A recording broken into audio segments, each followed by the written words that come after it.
兄弟姊妹，大家平安。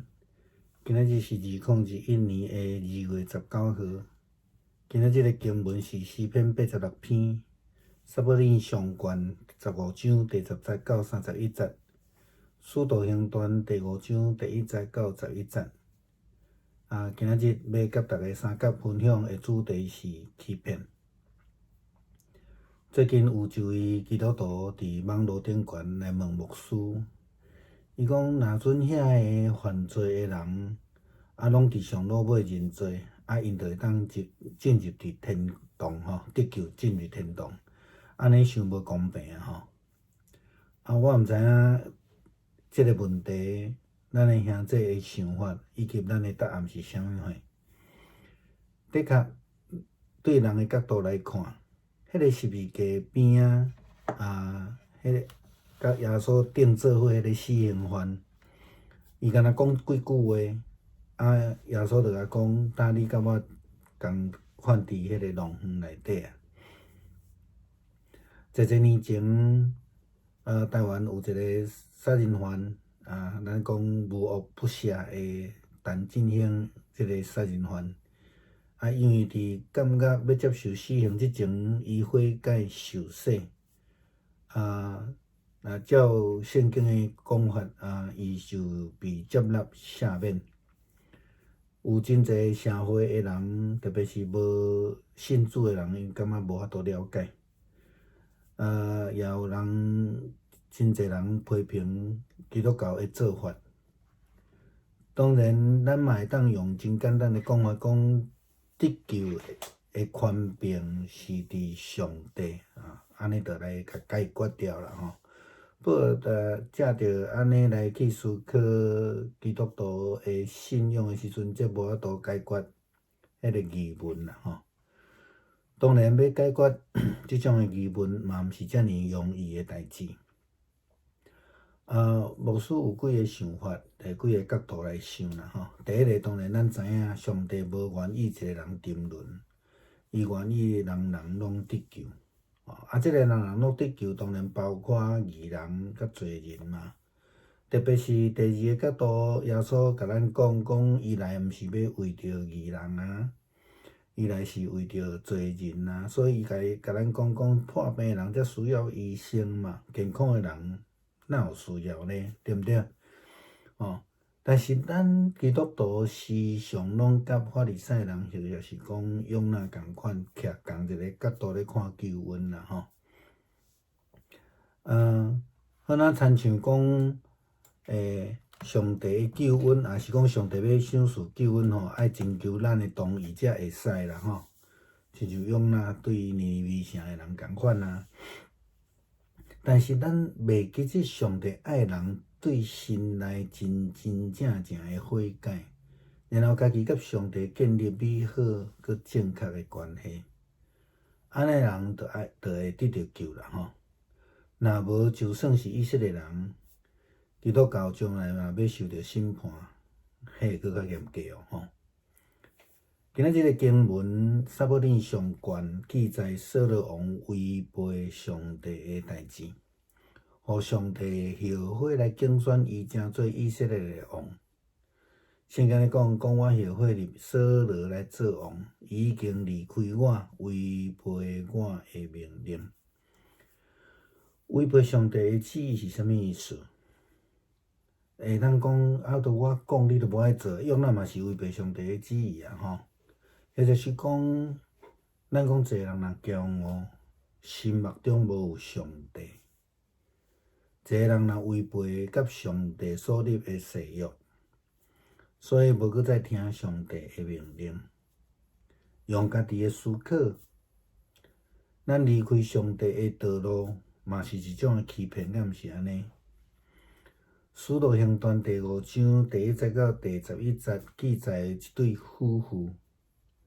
因为照圣经和本的讲法，他们欺哄圣灵欺骗圣神。圣神其实是代表上帝啦，咧指上帝，所以因两个人就失去性命。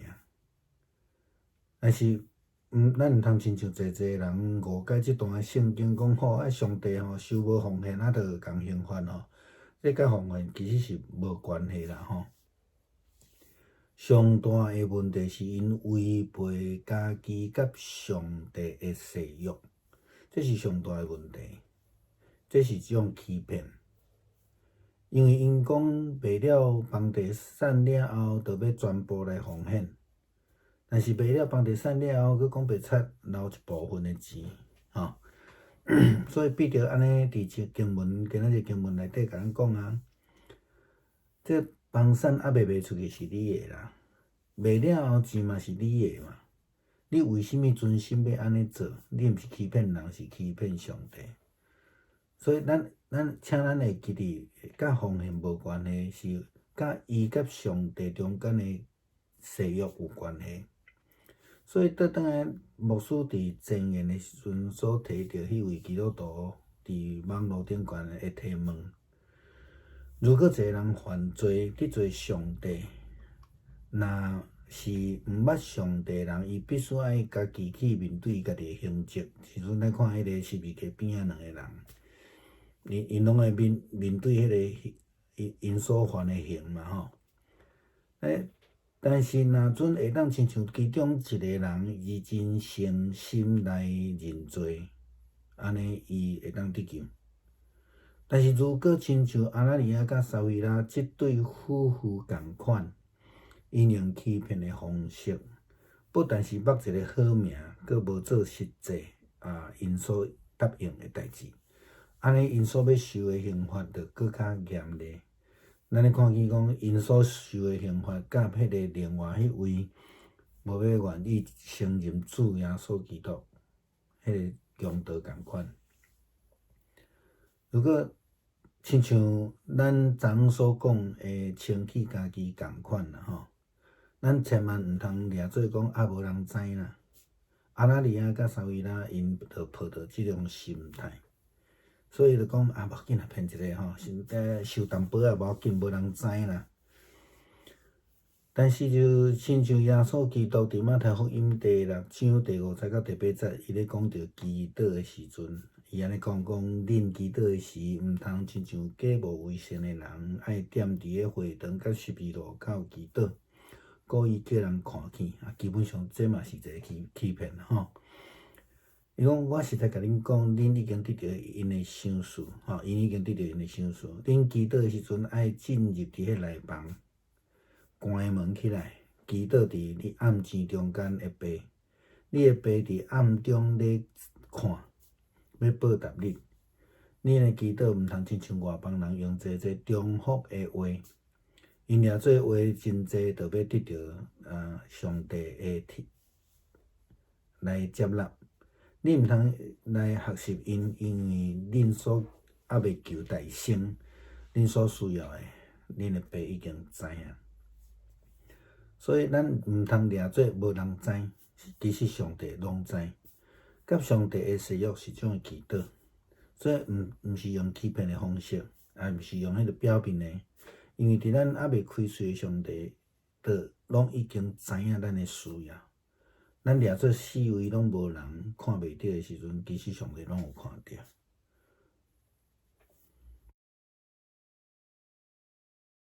弟兄姊妹平安，今天是2021年的2月19号。今天的经文是诗篇86篇，撒母耳记上卷15章第10到31节，属地行传第5章第1到11节。要跟大家分享的主题是欺哄。最近有一位基督徒在网络上问牧师，他说：如果那些犯罪的人在最后一刻，或是说他们认罪了，那他们就可以得救进入天堂，那就不太公平了吧？我不晓得对于这样的问题，兄姐们你们的想法还有我们的回答是什么呢？的确要从人的角度来看，从十字架旁边那一个死刑犯他说了几句话之后，就被主宣告说，你如今就已经跟我在乐园里面了。也就像许多年前在台湾有一位我们称为万恶不赦的这个杀人犯陈进兴他因为在狱中被一位牧师来关心那他就悔改认罪受洗。那就基督教的信仰来说，他就是被接纳、被赦免、得救了。这个引起很多人的不谅解了哈，很多人不能了解哈，也受到教会也受到相当多的批评了哈。当然，我们也可以用非常简单一句话说，得救与否主权是在于上帝哈，我们也可以喻以蔽之了哈。可是这并没有办法真正的解决疑问啊。当然要解决疑问，的确也不是那么的容易了哈。但是牧师的想法有几个方向，我们可以来思想的。第一个是说，圣经告诉我们，上帝不愿一人沉沦，愿人人得救了哈。那这个人人得救，包括了义人，也特别包括了罪人啊。所以耶稣也这样告诉我们，他说：“我来不是为了得义人，是要来拯救罪人哈。”所以他就说，生病的人才需要医生，健康人当然是不需要的嘛哈。但是我们基督徒时常跟约拿或是法利赛人呢，站在同一个角度在看救恩。这个角度就是说，我们好像把上帝的救恩看作说，一定要经过我批准才可以。约拿就是这样的态度嘛哈。否则就算是以色列人啊、基督徒啊，那就会觉得无法接受嘛，耶稣怎么这样做嘛哈。那我们忘记了，上帝是要人真心的悔改，而不是跟犹太人一样接受割礼或是很多的表面的东西我们必须要自己跟上帝建立美好而正确的关系，这样的人才要得救，否则像刚刚讲的以色列人或是基督徒，将来要受到的审判那个标准会更严格今天的经文在撒母耳记上卷记载了这个扫罗王他违背了上帝的这个事情，使得上帝觉得后悔，拣选他成为以色列的王。圣经这样说上帝说：“我后悔立扫罗做王，他已经离弃我，违背我的命令。”违背上帝的旨意命令到底是什么意思？我们可以不同的角度，比如说一个人如果骄傲，心中没有上帝，他就是违背上帝。一个人违背跟上帝之间所立的誓约，他不再听上帝的话语，不再跟随上帝的脚步来走，他离开了上帝的道路，其实就是一种欺骗。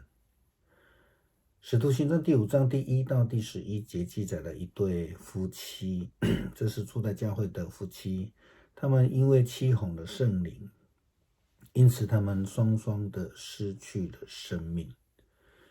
有许多人误解这一段经文，好像说：“哎呦，上帝怎么那么小心眼他没有奉献就让要了2条命这样子哈。”其实我们如果注意去看这一段经文的时候，跟奉献一点关系都没有。跟奉献的多寡也一点关系都没有。其实最大的问题是在他们跟上帝的誓约，因为他们说卖了房产就要全部奉献，然后等卖了房产之后，却留了一部分，又说这个是全部这个是说谎最主要的说谎我们看看今天的经文里面，彼得所讲的，他说：“田产没有卖出是你的，卖了之后钱也是你的，所以这个跟这些产业都没有关系他说：“你为什么存心这样做呢？怎么做？”他说：“你不是欺骗人，而是欺骗上帝。”他们以为彼得不知道，可是事实彼得的圣灵跟上帝就告诉彼得了回到牧师在前言提到这位基督徒他的提问，如果一个人犯罪了，得罪了上帝，然后他如果是一位不认识上帝的人，他必须面对自己的刑责，没有其他的事情。就如同2位在十字架旁边的死刑犯一样，若是为了得到赦免而欺骗上帝，就会如同这个亚拿尼亚跟撒非拉这一对夫妻一样，那么所要受到的惩罚就是会更严厉了哈。昨天我们谈到了这个洁净自己这件事情一样，我们千万不要以为没有人知道。亚拿尼亚跟撒非拉他们就是抱持这样的心态，因此想说，哎呦，骗一下没关系啊，反正没人知道。没有人知道的这种心态会让我们以为没有诚实是没有关系的。但是如同耶稣基督在马太福音第6章第5节到第8节的经文提到这个祷告的时候，他这样子劝勉基督徒，他说，你们祷告的时候不可像那假冒为善的人，爱站在会堂里和十字入口祷告，故意叫人看见。我实在告诉你们，你们已经得着了他们的赏赐哈，他们因为这样子已经得到那个赏赐了。他说，你祷告的时候，你要进入这个内屋，要关上门，祷告你在暗中的父，你的父在暗中查看，必然报答你。你们祷告不可像外邦人用许多重复话，他们以为话多了就必蒙垂听。你们不可效法他们，因为他们没有祈求以先，你们没有祈求以先，你们所需要的，你们的天父都已经知道了。与上帝的誓约就是一种祷告，我们不可以欺骗，不要以为说没有人知道，上帝也不知道。其实就像耶稣基督说的，我们在没有开口之前，上帝都已经知道了。